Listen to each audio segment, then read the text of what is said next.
Alright. It's 4:12 p.m. I think this is working well. I just wanted to ask you, what's your perspective on the Occupy movement? Sure. Well, the Occupy movement pretty much saved the entire country from destruction. I mean, both political parties were barreling toward more austerity, more cutbacks, more pain, for the people, and more, basically, both political parties have managed to converge on this idea of basically no rules for the rich, no rights for the poor, no middle class to speak of. That was basically the agenda. The question was just how much pain, how fast.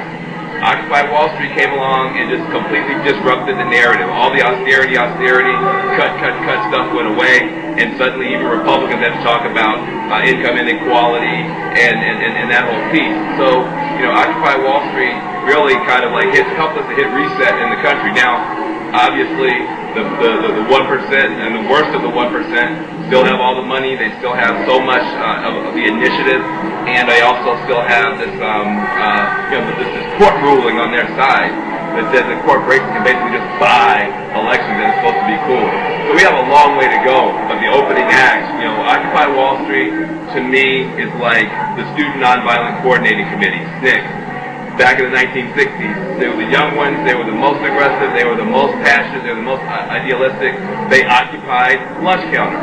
They occupied the buses on the Freedom Rides. They occupied the ballot box. They did everything that they did, and then the rest of society was able to come behind them and pass laws and do other kinds of things. And so, those of us who are not occupiers still owe Occupy this huge debt, and we also need to be able to do the things that we can do to deliver on the change. Right on. So, what's going on right now here? Yeah. Well, what's going on right here is that there's this, this big convergence happening. It's called All In for the 99%. The idea is that, here in LA, down to the actual physical occupation is no longer a gathering spot. We can always create these gathering spots, and we can bring artists, and we can bring musicians, and we can bring political leaders, we can bring activists, we can bring young people together, and create this, kind of space whenever we want to. And so that's a big part of it. It's also a big part of what's called Occupy Spring, 99 Spring.